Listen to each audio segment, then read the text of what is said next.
میں شادی سے پہلے ہی کئی بار اپنی مرضی سے کافی لڑکوں کے ساتھ رات گزار چکی تھی۔ میری ماں نے زبردستی میری شادی کر دی۔ شادی کی رات میں بے حد ڈری ہوئی تھی کہ کہیں میرے شوہر کو سب معلوم ہو گیا تو پھر کیا ہوگا۔ پھر جب شادی کی پہلی رات جب شوہر آیا تو کہنے لگا، میں اپنی والدین کے یہاں شادی کے 3 برس بعد پیدا ہوئی تھی۔ خدا کی کرنی کہ میرے بعد ان کے یہاں کوئی اولاد نہ ہوئی، یوں میں ان کی اکلوتی اولاد تھی۔ میں ہی ان کی توجہ کا مرکز اور ان کی کل کائنات تھی۔ میرے والد صاحب مجھے ایک پل کے لیے بھی اپنی نظروں سے اوجھل نہ ہونے دیتے تھے۔ جب میں 11 برس کی ہوئی تو ایک روز اچانک لوٹتے ہوئے سڑک کے ایک حادثے میں میرے والد صاحب کا انتقال ہو گیا۔ میرا اور والدہ کا برا حال تھا کیونکہ ہمارے ان کے علاوہ تھا ہی کون۔ میری والدہ کو کچھ لوگوں نے مشورہ دیا کہ مائکے چلی جاؤں۔ میرے نانا نانی وفات پا چکے تھے اور ماموں اپنی بیویوں کے ساتھ خوش و خرم زندگی گزار رہے تھے، لہٰذا میری والدہ مائکے بھی نہیں جانا چاہتی تھی کیونکہ وہ بھابھیوں کے سلوک سے پہلے ہی واقف تھی۔ کچھ رشتہ داروں نے انہیں دوسری شادی کرنے کا مشورہ دیا لیکن انہوں نے صاف انکار کر دیا کہ میں اپنی بیٹی کے سہارے ہی زندگی کو گزاروں گی۔ وہ کہتی نہ جانے سوتیلا باپ کیسا ہوگا اور میں نہیں چاہتی کہ میری بیٹی سوتیلے رشتوں کی بھیٹ چڑھے۔ میرے دادا جان نے دادا کی جائیداد سے میرے والد کے حصے کا مکان ہمیں رہنے کو دے دیا اور میری والدہ سے کہا کہ ابھی آپ ہی کی ملکیت میں ہے۔ یوں ہم دونوں ماں بیٹی اس گھر میں رہنے لگی۔ میری والدہ کو سلائی آتی تھی، لہٰذا انہوں نے عورتوں کے کپڑے سلائی کرنا شروع کر دیے اور یوں ہم ماں بیٹی کا گزر بسر ہونے لگا۔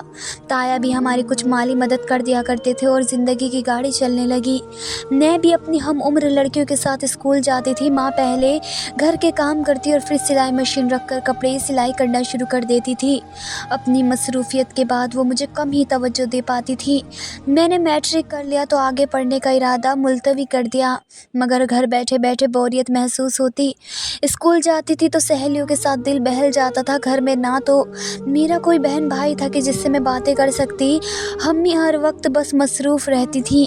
میں سارا دن تنہائی محسوس کرتی۔ انہی دنوں ایک روز جب میں کسی کام سے چھت پر گئی تو ساتھ والے گھر کا لڑکا جسے میں بچپن سے جانتی تھی، جس کا نام سفیان تھا، وہ مجھے دیکھ کر مسکرا دیا۔ وہ بے حد خوبصورت تھا، بالکل ایسا کہ میری عمر کی لڑکیوں کے خوابوں کا شہزادہ ہوتا ہے۔ آج اس کی مسکراہٹ مجھے اور بھی پیاری لگی۔ ایک دو بار جب اس سے آمنا سامنا ہوا تو وہ مجھے دیکھ کر مسکرا دیتا۔ اب روز یوں ہونے لگا کہ جب مجھے موقع ملتا میں چھت پر چلی جاتی اور ہم دونوں گھنٹوں باتیں کرتے۔ مجھے بھی جیسے بوریت دور کرنے کا بہانہ مل گیا تھا۔ میری والدہ تو وقت سے پہلے بوڑھی نظر آنا شروع ہو چکی تھی۔ جب وہ مجھے آواز وغیرہ دیتی تو میں فوراً آ جاتی۔ 19 برس کی عمر میں الگ لڑکیاں جتنی خودسر ہوتی ہیں میں بھی تھی، جس قدر نہ سمجھتی اتنی ہی سمجھدار بنتی تھی۔ آج تک اپنی نادانیوں کو کبھی تسلیم نہیں کیا تھا۔ ایک دو بار تو ماں نے مجھے اس کے ساتھ باتیں کرتے دیکھ لیا اور پھر مجھے نیچے آ کر خوب باتیں بھی سنائی، مگر میرا دل تو اب جیسے ہی میرے بس میں نہ تھا۔ میں ان کی ڈانٹ کے بعد 2 دن سکون سے بیٹھتی اور تیسرے روز پھر چھت پر سفیان سے ملنے کو چل پڑتی۔ ماں نے کہا، زینب باز آجا، تو ایک بیوہ کی بیٹی ہے، بات باہر نکل گئی تو رسوا کرنے والے لاکھ ہوں گے جبکہ بات رکھنے والا ایک بھی نہ ہوگا۔ مگر میں نے ان کی باتوں کو نظر انداز کر دیا اور محبت کے قدم بڑھاتی رہی۔ سہانے مستقبل کے خواب دیکھ رہی تھی اور یہ سہانے خواب مجھے ہمارے پڑوسی سفیان نے ہی دکھائے تھے۔ اس نے کچھ اس طرح پیاری پیاری باتیں کر کے میرے دل کو موم کر لیا کہ میں اسی کے ساتھ عمر بھر نبھانے کا وعدہ کر لیا۔ اس نے بھی مجھ سے اپنی محبت کا بھرپور انداز میں اظہار کیا اور شادی کرنے کا وعدہ کیا۔ ماں تو کیا، اب تو ساری دنیا بھی ہمارے راستے میں آ جاتی تو ہم ایک دوسرے سے منہ نہ پھیر سکتے تھے۔ سفیان بلاشبہ میری نظروں میں بے مثال تھا۔ وہ پرکشش تھا، مردانہ حسن کا مکمل نمونہ تھا۔ مجھے اس کی اتنی چاہت تھی کہ اس کی باتوں کی گہرائی کا تصور سمندر کی گہرائی سے بھی آگے معلوم ہوتا تھا۔ وہ ایسے جذبات تھے کہ ان دنوں کوئی میری جان بھی لے لیتا تو میں چاہتی یہ اچھا ہوگا۔ اب میں اتنی بے خوف ہو گئی تھی کہ راتوں کو بھی اس سے ملنے جانے لگی۔ ہم ایک وقت مقرر کر لیتے، ہماری اور ان کی ایک ہی چھت تھی، بس درمیان میں چھوٹی سی دیوار تھی۔ میری ماں سارا دن کام کی مصروفیت کے بعد سو جاتی، اس سے تو کیا کسی کو بھی کانوں کان خبر نہ ہوتی۔ بس چاندنی رات اور اندھیرے ہمارے راجدان تھے، یہ دونوں ہی ہمارے ہوتے تھے۔ چاند رکاوٹ بنتا اور نہ اندھیرا، اور ہمارے مکانوں کی جڑی ہوئی چھتیں ہماری ملاقاتوں کا سنگم تھی۔ ماں کا معمول تھا کہ وہ صبح بیدار ہو جاتی، تہجد کے بعد نماز فجر اور پھر تلاوت کے فرائض ادا کرتی، دن بھر گھر کا کام کر کے فارغ وقت میں سلائی مشین پر محلے والوں کے کپڑے سیا کرتی، پیٹ پالتی، یہ مشکل دن کو شام تک نڈھال کر ڈالتی۔ شام ہوتے ہی نیند سے آنکھیں بند ہونے لگتی، چارپائی پر لیٹتے ہی میں دبے پاؤں چھت پر چلی جاتی، جہاں سفیان میرا پہلے سے منتظر ہوتا۔ مجھے دیکھتے ہی وہ ہماری چھتوں کے درمیان میں موجود ننھی سی منڈ پر پار کر کے میری طرف آ جاتا۔ ہر رات ملاقات کے دوران وہ مجھ سے شادی کے کئی وعدے کرتا۔ ایک رات شادی کے متعلق سہانے خواب بنتے اور باتوں باتوں میں ہم نے ساری حدیں پار کر دی۔ میں اس کو ہی کیوں قصوروار سمجھوں، میں خود بھی تو بہک گئی تھی، میں نے بھی تو خود کو اس کے حوالے کر دیا تھا۔ جب مجھے ہوش آیا تو ماں کا خیال آیا تو رونے لگی۔ اس نے مجھے چپ کروایا اور تسلیاں دی کہ وہ بہت جلد اپنے والدین کو میری والدہ کے پاس بھیج کر میرا رشتہ طلب کر لے گا اور یوں مجھ سے شادی کر لے گا۔ یوں ہی ایک مدت تک آگ اور کپاس کا یہ کھیل جاری رہا اور ہم نے قریب کے تمام مراحل طے کر لیے۔ میں اس کی محبت میں سرشار تھی اور وہ میری طلب میں مدہوش۔ ہم دونوں کی خواہش تھی کہ ہمارا نکاح جلدی سے ہو جائے تاکہ ہم اس خطرناک سفر سے نجات حاصل کر کے اپنی منزل کو پہنچ جائیں۔ میں اب اسے اصرار کرتی کہ اپنے والدین کو میری والدہ کے پاس بھیجیں اور مجھ سے شادی کر لو۔ وہ مجھے کہتا بس تھوڑا سا انتظار کرو، میں بہت جلد اپنے والدین کو تمہارے گھر بھیج دوں گا۔ وقت گزرتا رہا اور پھر رفتہ رفتہ میرا مطالبہ بڑھنے لگا۔ جب ملتی اس سے کہتی کہ روز اس دریا سے گزرنا اب بس کی بات نہیں رہی سفیان، اب حوصلہ ہارنے لگی ہوں میں، تم اب میری ماں سے بات کرو، آخر کب تم مجھ سے شادی کرو گے؟ وہ آگے سے کہتا جب تم کہو گے کر لوں گا۔ اتنی بار اس نے یہی جواب دیا تو مجھے اس کی یہ بات مذاق لگنے لگی۔ میں تو روز اول سے اس کو کہتی تھی کہ مجھ سے شادی کر لو، وہی صحیح طرح سے جواب نہیں دیتا تھا، ہر بار کہتا ذرا صبر کر لو، کچھ دن اور انتظار کرنا ہوگا۔ اب سے آگے سے کہتی آخر کیوں سفیان، اتنا وقت تو گزر گیا ہے، اب کیا مسئلہ ہے؟ ایسی کون سی مشکل ہے؟ آخر کیا قباحت ہے؟ میں اصرار کرتی جاتی دیکھو سفیان ایک میری بیوہ ماں ہے، اس کو منانا کون سا مشکل کام ہے؟ وہ تو دل سے چاہتی ہیں کہ میری شادی جلدی ہو جائے تاکہ وہ سکھ کا سانس لے اور بیٹی کے فرض سے ادا ہو سکے، اور وہ تمہیں بھی بچپن سے جانتی ہیں، تمہاری امی سے بھی ان کی بہت اچھی بنتی ہے، وہ تجھ سے پیار بھی کرتی ہیں، تم ان سے ایک بار رشتے کے لیے کہو گے تو وہ 1000 بار ہاں کہیں گی، ایک بار میرا ہاتھ مانگ کر تو دیکھو، ماں نہال نہ ہو جائیں تو کہنا۔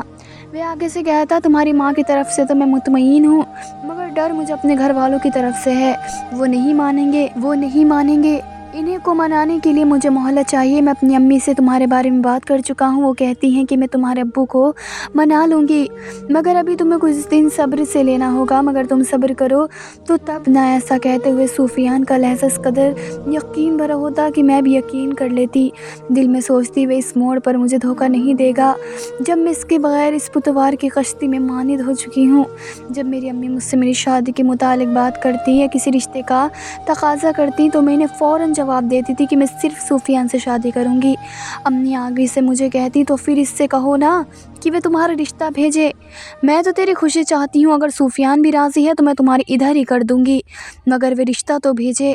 میں آگے سے انہیں کہتی کہ وہ بہت جلد میرا رشتہ بھیج دے گا، اس لیے آپ میرا ادھر ادھر کہیں بھی رشتہ دیکھنے کی کوشش نہیں کریں، میں اس کے علاوہ کسی سے شادی نہیں کروں گی۔ جب انہوں نے دیکھا کہ سفیان کی طرف سے کوئی جواب نہیں مل رہا اور میں فضول میں اس سے آس لگائے بیٹھی ہوں تو انہوں نے میرا تایا کو فون کر دیا کہ تمہاری بھتیجی بڑی ہو گئی ہے، کب تک اس کو گھر بٹھائے رکھو گے، تم ہی کو یہ رشتہ تلاش کر دو تاکہ فرض سے فارغ ہو سکوں۔ چند دنوں بعد ہی دانیہ اپنے بیٹے کا رشتہ لے کر آ گئی۔ امی نے یہ رشتہ غنیمت مانا، برے وقتوں میں اپنوں نے گلے لگا لیا تھا، اس سے بڑھ کر اور کیا خوش نصیبی ہوگی۔ ماں نے اس رشتے کو قبول کر لیا اور بعد میں جب مجھے بتایا کہ تیرا رشتہ میں نے فاروق سے طے کر دیا ہے، ماں کے منہ سے میں نے فاروق کا نام سنا تو دل بیٹھ گیا۔ میں نے روتے ہوئے کہا امی میں فاروق سے ہرگز شادی نہیں کروں گی۔ امی آگے سے کہنے لگی ارے کیوں نہیں کرے گی، کیا برائی ہے اس میں؟ میں نے کہا کوئی برائی نہیں ہے، لیکن میں اس سے شادی نہیں کروں گی، میں سفیان سے شادی کرنا چاہتی ہوں، میرے دل میں بس وہی بسیرا کر چکا ہے۔ امی آگے سے غصے سے کہنے لگی لیکن وہ نہیں کرے گا تجھ سے شادی، میں تیرے تائے کو ہاں کر چکی ہوں۔ میں نے کہا لیکن امی مجھ سے پوچھے بغیر آپ نے ایسا کیوں کیا؟ اگر آپ نے تائے کے بیٹے سے میری شادی کروانے کی کوشش کی تو میں زہر کھا لوں گی، یاد رکھیے گا۔ میں نے آسمان پر سر اٹھا لیا، ماں سے خوب لڑی، مر جانے کی دھمکیاں دی۔ پہلے تو وہ مجھے پیار سے سمجھاتے رہی، جب دیکھا کہ میں ہٹ دھری پر مضبوطی سے قدم جمائے ہوئے ہوں تو وہ بنا مجھ سے کچھ کہے ہی سفیان کے گھر چل دی۔ میں نے رو رو کر آنکھیں سرخ کر لی تھی۔ جب وہ واپس آئیں تو کہنے لگی آج شام کو سفیان آئے گا، میں آج تمہارے سامنے ہی اس کے ساتھ ساری باتیں کر دیتی ہوں، تمہارے تائے 1 ماہ بعد شادی کی تاریخ رکھنے آئیں گے، اگر سفیان نے ان کے آنے سے پہلے 15 دن کے اندر اندر تجھ سے نکاح نہیں کیا تو پھر میں تمہارے تایا کو تیری شادی کے لیے تاریخ دے دوں گی اور پھر تجھے فاروق سے شادی کرنی ہی ہوگی۔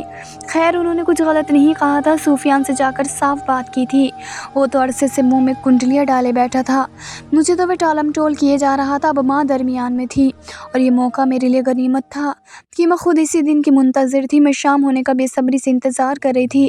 پھر آخر شام کو سفیان ہمارے گھر آ گیا، میں دوسرے کمرے میں چلی گئی۔ میری امی کو سلام کرنے کے بعد اس نے کہا کہ خالہ جی آپ نے مجھے بلایا تھا، امی کہہ رہی تھی کہ تمہارے خالہ نے شام کو تمہیں اپنے گھر آنے کو کہا ہے۔ میں آتے ہی ہاتھ منہ دھو کے آ گیا، کیا کوئی کام تھا؟ امی نے اس سے باتیں شروع کر دی، میرے کان دروازے پر ہی لگے تھے۔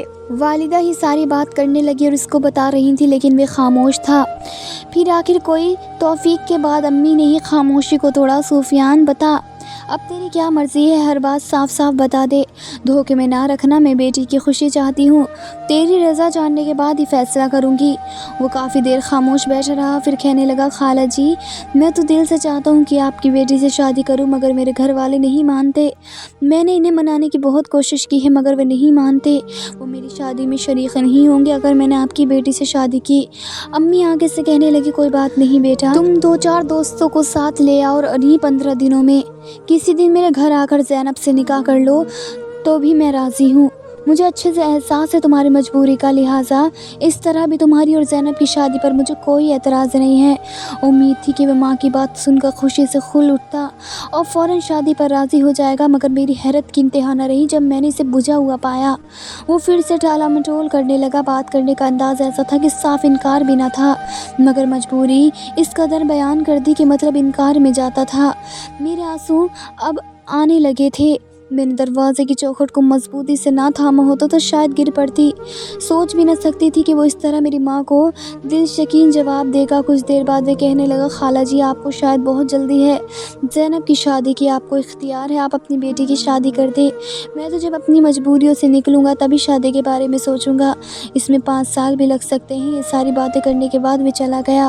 اس کے جانے کے بعد میری امی میرے پاس آئی اور کہنے لگی دیکھ لیا تو نے، میں نہ کہتی تھی کہ سفیان تجھ سے شادی نہیں کرے گا، وہ سیدھے سے انکار بھی نہیں کر رہا لیکن اپنی مجبوریاں بتا کر تجھ سے جان چھڑا رہا ہے، تیرے لیے یہی بہتر ہے کہ تو اپنے تایا کے بیٹے سے شادی کر لے جو خوشی خوشی خود تیرا رشتہ مانگنے آئے تھے۔ کافی دیر تک میں بیٹھی آنسو بہاتی رہی، پہلے سوچا اب سفیان سے نہیں ملوں گی مگر پھر رہا نہ گیا اور سوچا آج اس سے مل کر ضرور پوچھوں گی کہ آخر اس نے اتنا عرصہ مجھے کیوں دھوکے میں رکھا۔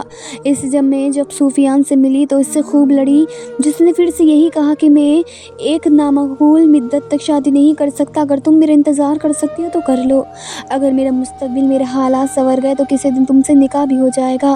یہ اس کا کھرا جواب تھا۔ اس روز سفیان کے جواب سے میرا دل چور ہو گیا، اس قدر توہین محسوس کی کہ جی چاہا زمین میں گڑ جاؤں۔ میں نے کہا جب تم اتنا ہی مجبور تھے تو تم مجھے ان ملاقاتوں کے لیے کیوں مجبور کرتے تھے، کیوں قربت کے مرحلے طے کیے تم نے؟ وہ آگے سے کہنے لگا میں تو اپنے دل سے مجبور تھا مگر تم کیوں آتی تھی میرے بلانے پر؟ یہ اس کا جواب تھا۔ میں نے روتے ہوئے کہا میں بھی دل سے مجبور تھی مگر اب جو دل پر گزرے گی سہ لوں گی، اپنے دل کو مار لوں گی مگر اب تم سے کبھی نہیں ملوں گی۔ یہ کہہ کر میں نے نیچے کا رخ کیا تو مڑ کر بھی اس کی جانب نہ دیکھا۔ میں نے سفیان سے اب کبھی نہ ملنے کا طے کر لیا تھا۔ ہفتے بعد تایا لوگ آ گئے اور منگنی کا جوڑا اور انگوٹھی ساتھ لیتے آئے تھے۔ انہوں نے امی سے کہا کہ سادگی سے شادی ہوگی، نکاح کا جوڑا بنانے کا آرڈر دے دیا ہے، پہلی تاریخ نکاح رکھ لیتے ہیں،